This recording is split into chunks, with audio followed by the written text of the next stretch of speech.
ملتانی دادا مرشد حضرت مخدوم چھونسی حضرت سید شیخ نجم الدین ابراہیم سہروردی رحمت اللہ تعالی علیہ کے عرس کے موقع پر تمام حاضرین ناظرین سامعین آئیے ہم اور آپ سارے لوگ سب سے پہلے ایک ساتھ مل کر کے شاہ بحر و بر مالک خوشکوتر اللہ کے پیغمبر امت کے رہبر دونوں عالم کے سرور صاحب انا آتینا کل کوثر شہنشاہ کون و مکان صاحب قرآن حبیب الرحمن مالک جنان رسول رسولاں پیغمبر پیغمبراں اللہ کے محبوب حق کے مطلوب دانائے غیوب معراج والے کالی کالی زلفوں والے سنہری جالی والے غریبوں پہ شفقت فرمانے والے گرتوں کو اٹھانے والے ڈوبتوں کو تیرانے والے کنکر سے کلمہ پڑھوانے والے سورج کو پلٹانے والے چاند کے دو ٹکڑے کرنے والے سراپا انوار محبوب کردگار ان کی بارگاہ میں جو انگلی کا اشارہ فرما دے تو چاند دو ٹکڑے ہو جائے ان کی بارگاہ میں جو انگلی کا اشارہ فرما دے تو ڈوبا ہوا سورج پلٹ آئے ان کی بارگاہ میں جو راستے سے گزر جائیں تو پسینے کی خوشبو سے راستہ معطر ہو جائے اس نبی کی بارگاہ میں جو رات کے اندھیرے میں مسکرا دیں تو دانت مبارک سے نکلنے والی روشنی سے عائشہ صدیقہ کی کھوئی ہوئی سوئی مل جائے اس نبی کی بارگاہ میں جو اپنا تھوک مبارک اپنا لعاب دہن اپنا سلائیوہ اگر حضرت جابر کے کھانے میں ڈال دے تو نہ روٹی کم ہو نہ بوٹی آئیے ہم اور آپ اسی نبی کی بارگاہ میں بلند آواز سے درود شریف و نذرانہ پیش کر لیں اللہم صلی اللہ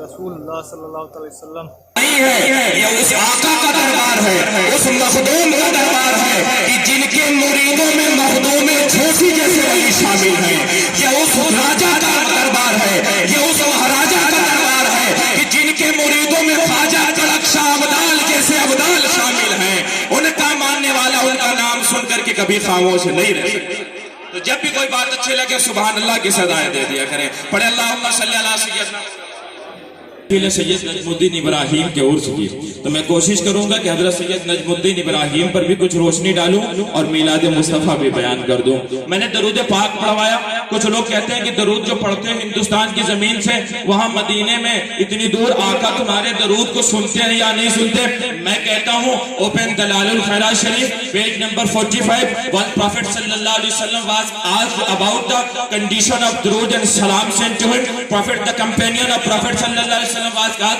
Ya Rasulullah, those who are away from you and the people who will born after you, did you listen their durud and salam? Prophet sallallahu alaihi wasallam says, oh my companion, oh my sahaba, yes, I hear the durud and salam of my lovers themselves and I recognize them. میرے مدینے والے پاک پیغمبر سے صحابہ نے پوچھا یا رسول اللہ جو لوگ آپ سے دور ہیں یا آپ کے بعد پیدا ہوں گے آپ پر درود پڑھیں گے آپ پر سلام پڑھیں گے لیکن میرے آقا آپ سے دور ہوں گے یا آپ کے بعد آئیں گے 1400 سال کے بعد آئیں گے جب درود آپ پر پڑھیں گے آپ پر سلام پڑھیں گے آپ ان سے دور ہوں گے یا وہ آپ کے بعد پیدا ہوں گے تو آپ ان کے درود کو ان کے سلام کو سنیں گے یا نہیں سنیں گے تو میرے مدینے والے پاک پیغمبر نے ارشاد فرمایا اے میرے صحابہ اسمعوا من اہل محبتی وعارفہم اے میرے صحابہ میں محبت والوں کا درود و سلام خود سنتا ہوں انہیں پہچانتا بھی ہوں میرے اعلیٰ حضرت پکار اٹھے دور و نزدیک کے سننے والے وہ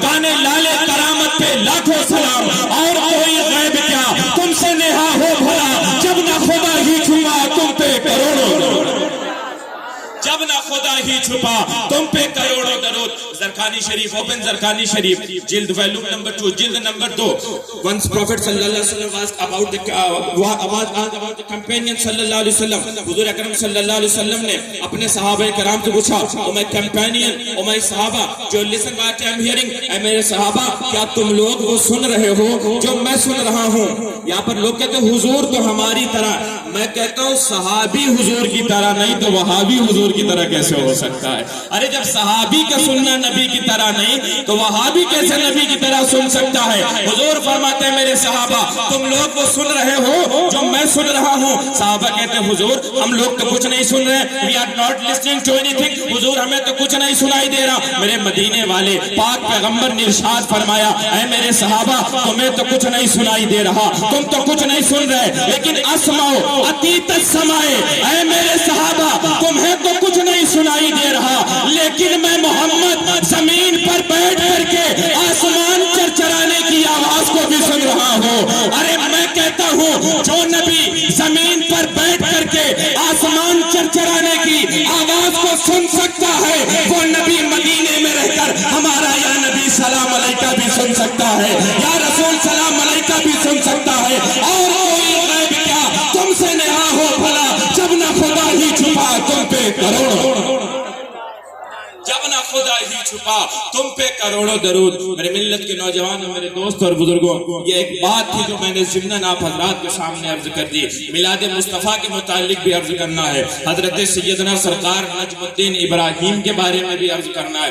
اور الحمدللہ میں فخر محسوس کرتا ہوں کہ شاید میں پہلا انسان ہوں جسے یہ شرف حاصل ہوا ہے, جسے یہ جو ہے شرف حضرت کے صدقے میں حاصل ہوا کہ حضرت کی حیات پر میں الحمدللہ کتاب مکمل کر رہا ہوں. یہ الحمدللہ حضرت کا کرم ہے, مجھ پر 100 صفحے زیادہ مکمل ہو گئی ہے.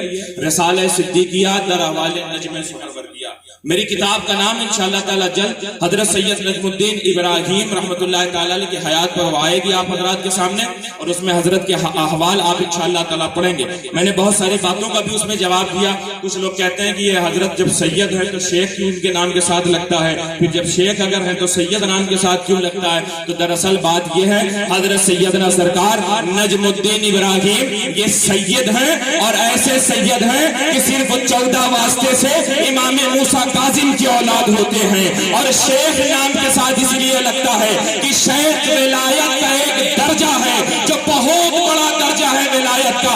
حضرت سرکار نجم الدین ابراہیم ولایت کے اس درجے پر فائز ہیں. شیخ کے 3 قسمیں ہیں, شیخ اکمل, شیخ کامل, شیخ مکمل. حضرت سرکار نجم الدین ابراہیم شیخ مکمل کی منزل پر فائز ہو گئے. اس کی وجہ سے سید ہونے کے باوجود آپ کے نام کے ساتھ شیخ کا اضافہ ہوتا ہے. کسی بزرگ نے کیا خوب کہا, نگاہ ولی میں وہ تاثیر دیکھی, بدلتی ہزاروں کی تقدیر دیکھی. نہ تخت و تاج میں نہ لشکر و سپاہ میں ہے جو بات مرد کلندر کی ایک نگاہ میں ہے, جو بات مرد کلندر کی ایک نگاہ میں ہے.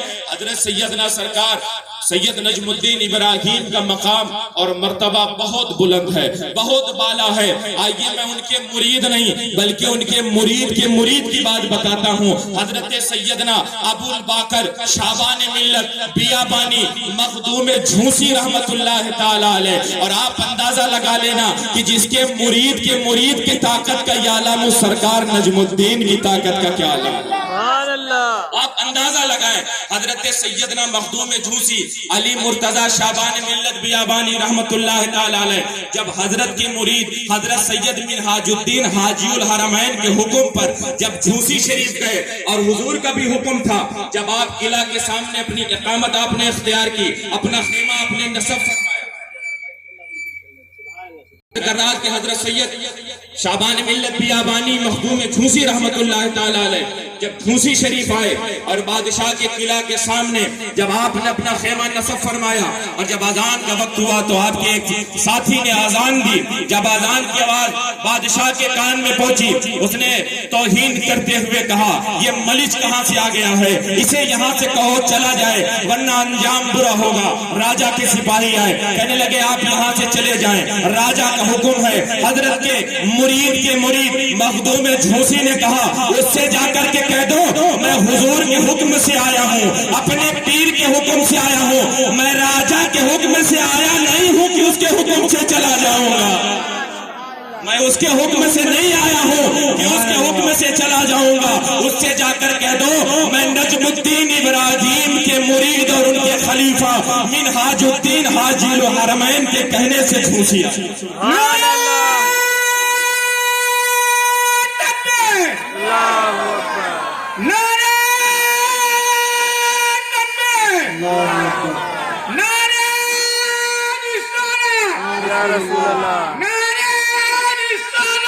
یا رسول اللہ. کہا اس سے جا کر کہو نہ میں تیرے حکم سے آیا ہوں اور نہ تیرے حکم سے جاؤں گا۔ میرے ملت کے نوجوانوں، میرے دوست اور بزرگوں، جب بادشاہ کو سپاہی نے جا کے بتایا کہ مخدوم جھوسی کہہ رہے ہیں، اس سے جا کے کہہ دو نہ تیرے حکم سے آیا ہوں نہ تیرے حکم سے جاؤں گا۔ برسر غضب ہوا، غصے سے لال پیلا ہو گیا، کہنے لگا ان پر حملہ کرو۔ اس نے جو ہے ایک فوج، ایک لشکر جرار مخدوم جھوسی کی طرف بھیجا۔ آپ نے ایک حصار کھینچا، ایک گولا کھینچا، اپنے تمام ساتھیوں سے کہا سارے اسی کے اندر رہنا، کوئی اس سے باہر مت جانا۔ میرے ملت کے نوجوانوں، میرے دوست اور بزرگوں، جب وہ حرکت سے باز لائے اور آگے بڑھے، مخدوم جھوسی نے ایک کنکڑی اٹھائی اور جلال کے عالم نے فرمایا اقتلوا یا مریخ، اے مریخ انہیں قتل کر ڈال۔ دنیا گواہ ہے، جھوسی جانے والے آج اپنی آنکھوں سے دیکھ سکتے ہیں ہمارے سرکار نجم الدین ابراہیم کے مرید مخدوم جھوسی نے جب یا اقتل یا مریخ کہہ کے کنکڑی راجہ کے لشکر پر ماری، تاریخ گواہ ہے، آج بھی جھوسی کی سرزمین گواہ ہے۔ آپ نے اقتل یا مریخ کہا، راجہ کا قلعہ اوپر کا نیچے اور نیچے کا اوپر ہو گیا۔ میرے ملت کے نوجوانوں، آپ غور کرو، جس کے مرید مخدوم جھوسی کے مرتبے کا یہ عالم ہو کہ اقتل یا مریخ کہہ دے تو راجہ کا قلعہ اوپر کا نیچے ہو جائے۔ ارے ان سے سچی عقیدت رکھنے والا، ان کے دادا پیر حضرت نجم الدین ابراہیم سے سچی محبت رکھنے والا، ان کی سیرت پر عمل کرنے والا اگر ان کی سیرت پر عمل کرتا رہا، میں گارنٹی سے کہتا ہوں اس کی دنیا بھی کامیاب اور اس کی آخرت بھی کامیاب۔ اللہ اکبر، اللہ اکبر، یا رسول اللہ، یا رسول اللہ، نہیں چھوڑیں گے، نہیں چھوڑیں گے، اللہ اکبر، یا رسول اللہ۔ اللہ تعالیٰ آپ کو سلامت رکھے۔ آپ نے نعرہ تو ضرور لگایا، لیکن ایک چیز آپ نے بہت اچھی کی کہ حضرت نجم الدین کا بھی نعرہ لگایا، کیونکہ یہ دربار ایسے مخدوم کا ہے میرے بھائی کہ آپ اسی سے اندازہ لگائیں۔ حضرت کے مرید کا نام ہے منہاج الدین حاجی الحرمین، اور ان کے مرید کا نام ہے حضرت ابو الباقر سید شعبانی ملت بیابانی، اور ان کے مرید کا نام ہے حضرت خواجہ اسماعیل قرشی اسدی ہاشمی، اور ان کے مرید کا نام ہے حضرت خواجہ کڑک شاہ عبدال۔ غور نہیں کیا آپ نے کتنے مخدوم ہیں کہ مخدوم ہیں یہ؟ اور پھر کیوں نہ ہو کہ جن کے غلاموں کا یہ عالم، ارے جب یہ شان ہے خدمتگاروں کی، سردار کا عالم کیا ہوگا؟ نعرہ تکبیر، نعرہ رسالت، نعرہ حیدری، اسے حضور نجم الدین سرکار زندہ باد، فیضان حضور نجم الدین سرکار زندہ باد۔ میرے ملت کے نوجوانوں، میرے دوستوں اور بزرگوں، حضرت سید نجم الدین رحمت اللہ تعالی علیہ کا مقام اور مرتبہ وہ ہے، ان کے مریدوں ہی کا اتنا مقام ہے کہ اگر اسے بیان کیا جائے تو ختم نہ ہو، تو سردار کا مقام کیا بیان کیا جائے۔ اندازہ لگا سکتے ہیں، میں ایک نظیریں پیش کر رہا ہوں، میں اندازہ لگائیں کہ جب جن کے غلاموں کا، جن کے مریدوں کا یہ عالم ہے، اس مخدوم کا عالم کیا ہوگا۔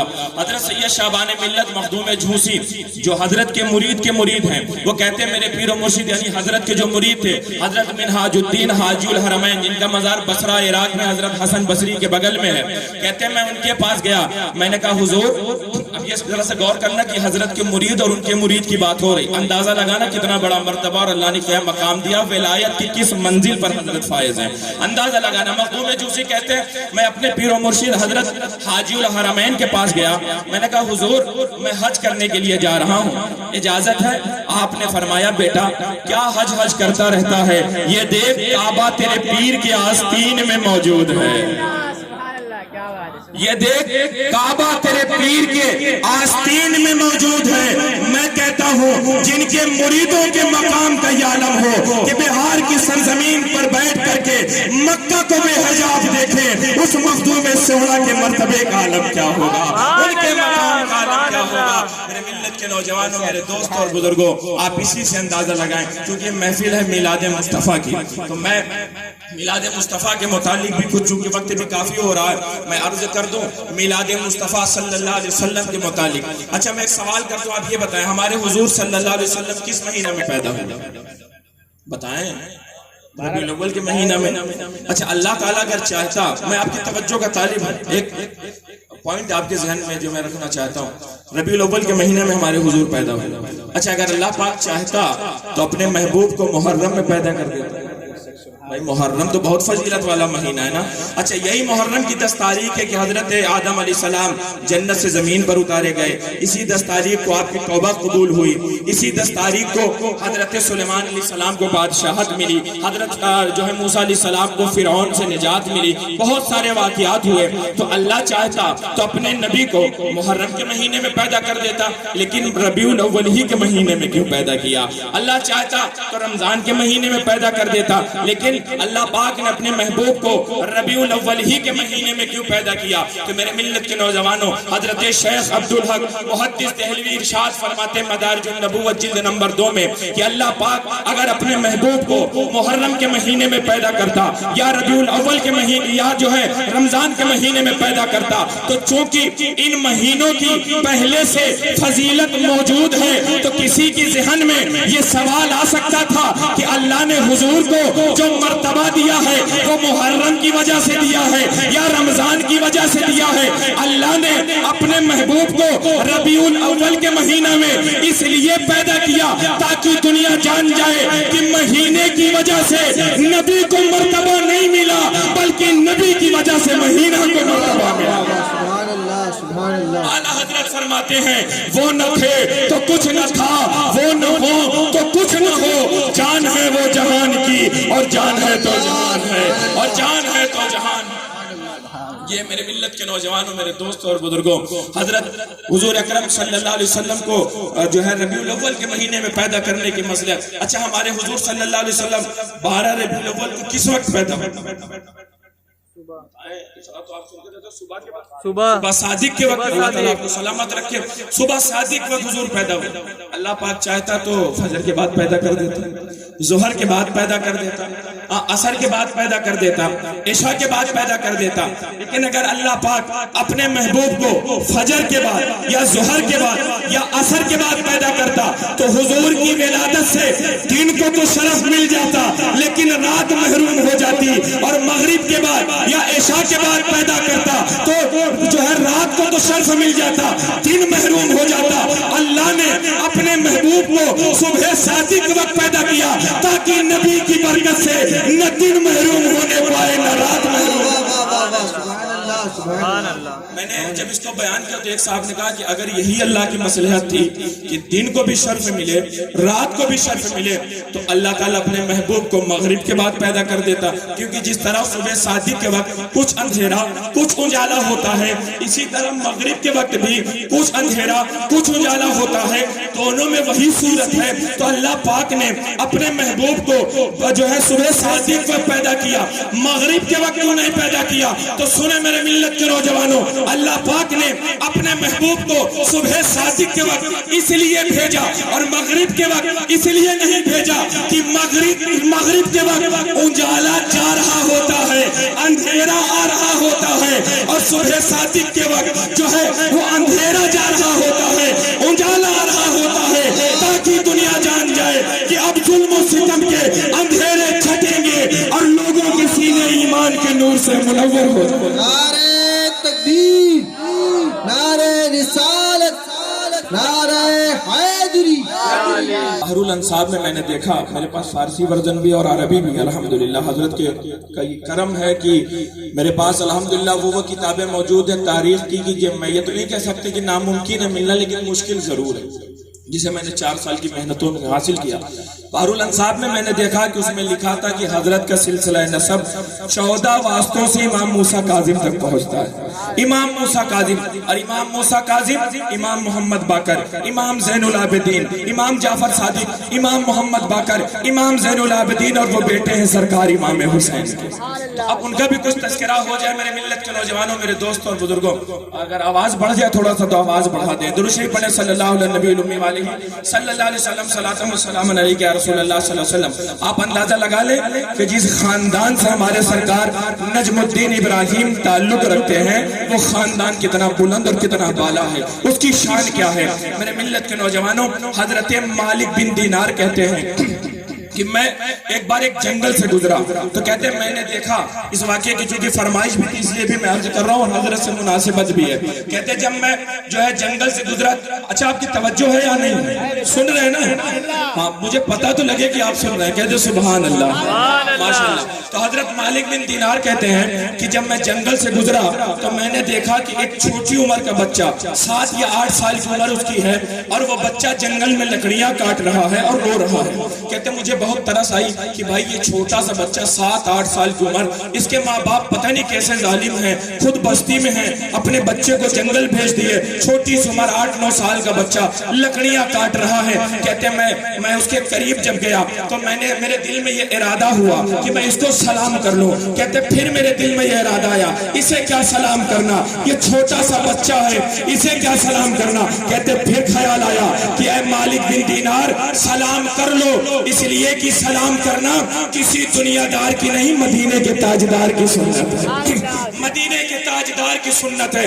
کہتے میں نے اس کو کہا اچھا غور کیجئے گا. مالک بن دینار کہتے ہیں نہ میں نے پہلے اسے کبھی دیکھا نہ اس نے مجھے دیکھا. کہتے جب میں اس کے قریب گیا میں نے کہا بچے السلام علیکم، تو وہ کہتا ہے اے مالک بن دینار وعلیکم السلام. سبحان اللہ. بے شک جو لوگ کیش کی وہ سنی کو لطف آیا ہوگا، باقی لوگ تو بس میرا چہرہ ہی دیکھیں گے، ہے نا.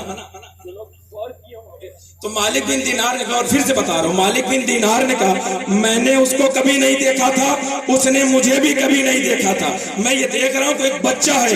میں نے کہا ہے بچے السلام علیکم، تو وہ کہتا ہے مالک بن دینار وعلیکم السلام.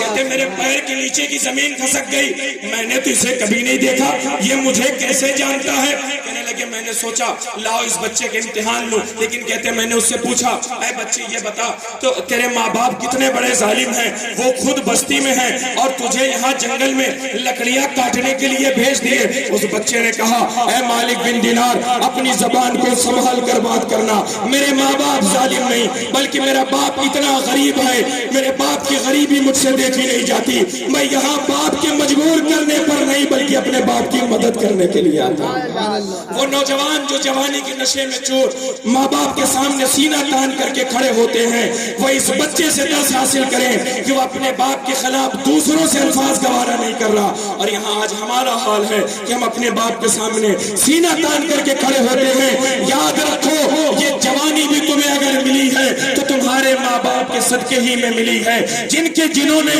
تمہیں پال پوس کر کے جوان کیا. ان کے سامنے کبھی زبان درازی مت کرو، اس لیے کہ ماں کے قدم کے نیچے جنت ہے، باپ جنت کا دروازہ ہے. اگر یہی ناراض ہو گئے تو نہ جنت ملے گی نہ جنت کا دروازہ کھلے گا. تو اس نے کہا میں اپنے باپ کے مجبور کرنے پر نہیں بلکہ اپنے باپ کی مدد کرنے کے لیے آتا ہوں. کہنے لگے جب مدد کرنے کے لیے آتا ہے تو پھر رو کیوں رہا ہے؟ مدد کر، لکڑیاں کاٹ کے گھر لے جا، روتا کیوں ہے؟ کہنے لگے سنو روتا اس لیے ہوں، میں نے ایک وائس سے، ایک مقرر سے، ایک تقریر کرنے والے سے، ایک اسپیکر سے میں نے یہ بات سنی کہ جب قیامت کا میدان ہوگا، حساب و کتاب ہوگا تو اللہ تعالیٰ بڑے بڑے گناہگاروں کو جہنم میں ڈال دے گا. اور تو کہنے لگے اس میں رونے کی کیا بات ہے، جو گناہ کرے گا وہ جہنم میں جائے گا. کہنے لگے بات تو سنو. کہنے لگے میں رو اس لیے رہا ہوں، میں لکڑیاں جب کاٹتا ہوں چھوٹی بھی لکڑیاں کاٹتا ہوں، بڑی لکڑیاں بھی کاٹتا ہوں، اپنے گھر لے جاتا ہوں، اپنی ماں کو دیتا ہوں تو میری ماں پہلے چھوٹی لکڑیوں کو جلاتی ہے پھر بڑی لکڑیوں کو جلاتی ہے. تو میں اس لیے رو رہا ہوں کہ جس طرح میری ماں پہلے چھوٹی لکڑیوں کو جلا کر کے اس کے سہارے سے بڑی لکڑیوں کو جلاتی ہے، تو کہیں کل قیامت کے دن جب اللہ بڑے بڑے گناہگاروں کو جہنم میں ڈالے تو ان سے پہلے کہیں ہم بچوں کو جہنم میں نہ ڈال دیں. اے مالک بن دینار میں اپنے باپ کے مجبور کرنے سے نہیں بلکہ میں تو اللہ کے خوف سے رو رہا ہوں. یہ مقام دیکھیں. اس کے بعد مالک بن دینار کہتے ہیں میں سمجھ گیا یہ کوئی عام بچہ نہیں، بہت عظمت والا بچہ ہے، بڑی بزرگی والا بچہ ہے، بہت بڑے مقام والا بچہ ہے. کہنے لگے میں نے اس کا امتحان لیا. میں نے کہا بچے یہ بتا نفس میں اور قلب میں کیا فرق ہے. میں رک کر کے بتا دوں، نفس وہ چیز جو آپ کو گناہ کی طرف لے کر کے جائے، جو گناہ کا مزہ یاد دلائے، گناہ کی لذت یاد دلائے، آپ کو گناہ کی طرف لے کے جائے. آپ نے کبھی غور کیا ہوگا جب کوئی گناہ کرتا ہے، کرتا گناہ ضرور ہے لیکن اس کا دل یہ کہہ رہا ہوتا ہے تم غلط کر رہے ہو، تم یہ غلط کرنے جا رہے ہو. تو جو آپ کو گناہ کی طرف لے کے جائے وہ آپ کا نفس ہے اور جو آپ کو گناہ سے بچائے اور نیکی کی طرف لے کے جائے یہ آپ کا دل ہے۔ میرے ملت کے نوجوانوں، نفس گناہ کی طرف اور دل نیکی کی طرف لے کے جاتا ہے۔ مالک بن دینار نے کہا اے بچے یہ بتا نفس میں اور دل میں کیا فرق ہے؟ اس بچے نے کہا سنیے، جب آپ نے دور سے مجھے دیکھا تھا، کہتے سبحان اللہ، کہنے لگا جب آپ نے دور سے مجھے دیکھا تھا تو آپ کے دل میں یہ خیال آیا تھا کہ میں اس کو سلام کر لوں، پھر آپ کے دل میں خیال آیا چھوٹا سا بچہ ہے اسے کیا سلام کرنا؟ تو اے مالک بن دینار سنو، تمہارے دل میں لوگ کہتے ہیں ولی نہیں جانتے، میں کہتا ہوں بچہ بھی جان رہا کہ دل میں کیا چل رہا ہے، دل میں کیا چل رہا۔ کہنے لگے کہ وہ جو آپ کے دل میں یہ خیال آیا تھا کہ چھوٹا بچہ ہے اسے سلام نہ کرو، یہ آپ کا نفس ہے، اور یہ جو خیال آیا سلام کر لو، مدینے والے آقا کی سنت ہے، یہ تمہارا دل ہے، یہ تمہارا دل ہے۔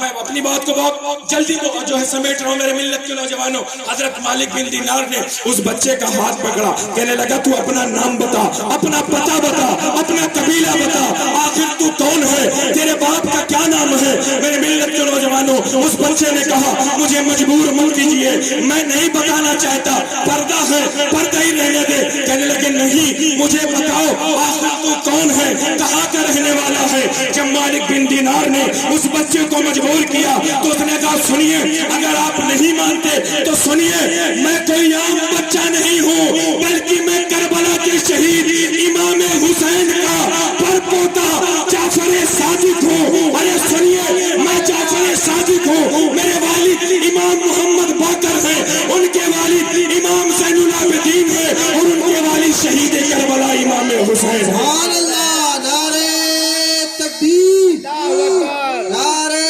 رسالت، نعرہ رسالت، نعرہ رسالت، نعرہ حیدری، ذکر شہدائے کربلا، فیضان حضور نجم الدین سرکار۔ میرے ملت کے نوجوانوں، میرے دوستوں اور بزرگوں، اب سوچو کہ جن کے والدین کا بچپن کے عالم میں یہ عالم ہو، انہی کی اولاد حضرت نجم الدین ابراہیم کے مرتبے کا عالم یہ کیوں نہ ہو کہ یہ جھولی پھیلا کر کے آپ کی بارگاہ میں آ جائے، آپ اسے واپس نہیں کرتے۔ جو ہے نگاہ ولی میں وہ تاثیر دیکھی، نجم الدین کے در سے بدلتی ہزاروں کی تقدیر دیکھی، بدلتی ہزاروں دیکھی۔ میرے ملت کے نوجوانوں، اولیاء کرام کا جو یہ مقام ہے یہ بہت بڑا مقام ہے۔ ان کی صحبت میں جو آ جاتا ہے وہ اس کی دنیا بھی کامیاب، اس کی آخرت بھی کامیاب ہو جاتی ہے۔ حضرت نجم الدین ابراہیم کے پیروں کے پیروں کے پیر حضرت سری سختی رضی اللہ تعالیٰ عنہ، آپ ایک راستے سے گزر رہے تھے۔ میں یہ بتا رہا ہوں ان ولیوں کی بارگاہ سے ہمیں ملتا کیا ہے، ان کے بارگاہ سے ہمیں فیضان کیا عطا ہوتا ہے۔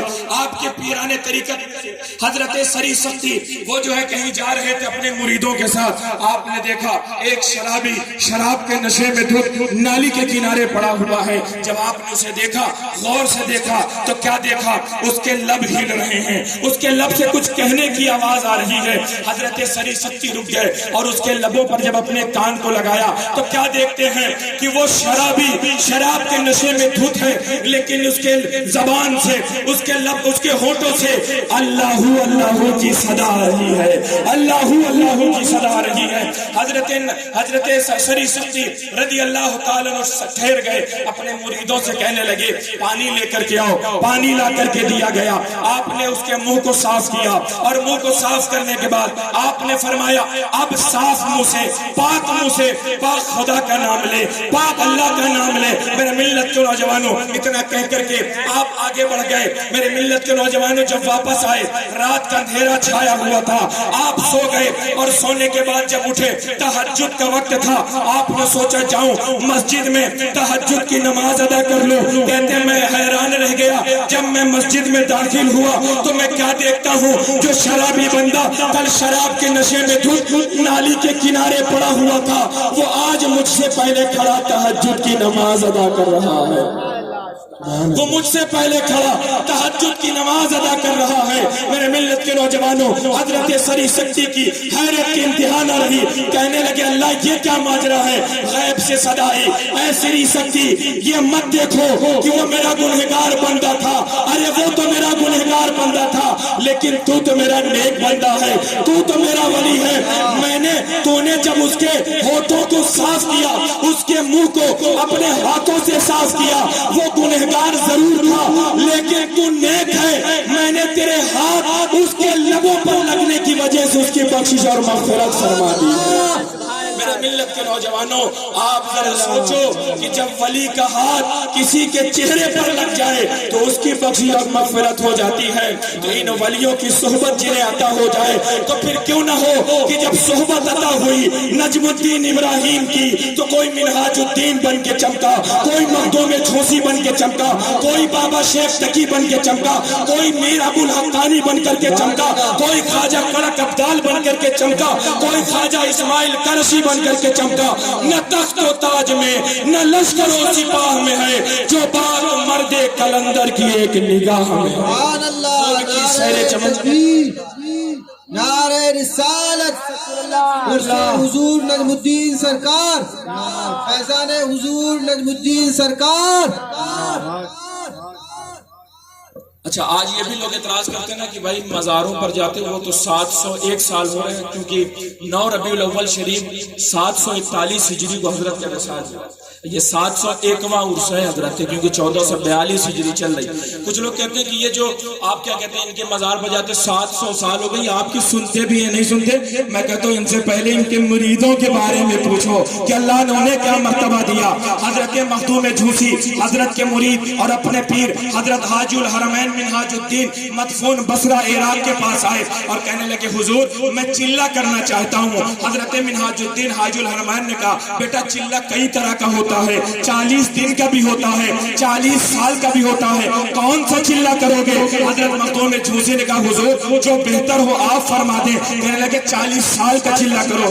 آج کا مرید ہوتا تو کہتا میں اپنا 40 سال ان کے لیے خراب کروں گا. ارے جائیے ہم اپنا بہت عبادت کر لیں گے. لیکن وہ مرید بھی تھے اور وہ پیر بھی بے مثال تھے. میرے ملت کے نوجوانوں, 40 سال کے چلے کے لیے ایک روایت میں ہے کہ قبر کھودی گئی اور ایک روایت میں تہخانہ کھودا گیا, اور حضرت مخدوم جھوسی کو حضرت کے مرید حضرت حاجی الحرمین منہاج الدین رحمت اللہ علیہ نے اس تہخانے یعنی اس قبر میں اتارا اور اس کے منہ کو بند کر دیا. تاریخ اور دن کا اعلان ہو گیا کہ 40 سال بعد اتنے بج کر اتنے منٹ اس دن فلا تاریخ کو اس جو ہے تہخانے کو کھولا جائے گا. میرے ملت کے نوجوانوں, مہینوں اور سالوں میں یہ دن گزرتے رہے.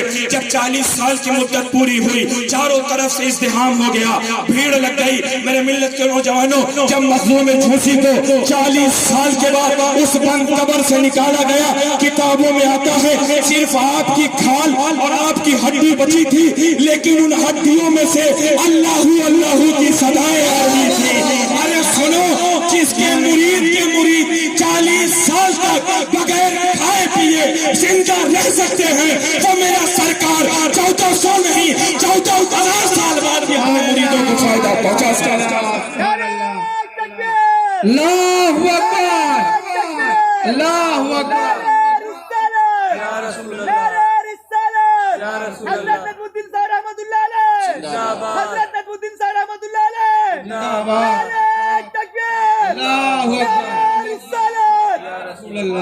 یہ مقام ہے میرے سرکار نجم الدین ابراہیم رحمت اللہ علیہ کا. وقت نہیں, ورنہ انشاءاللہ اور بھی بہت کچھ بیان کرنا ہے.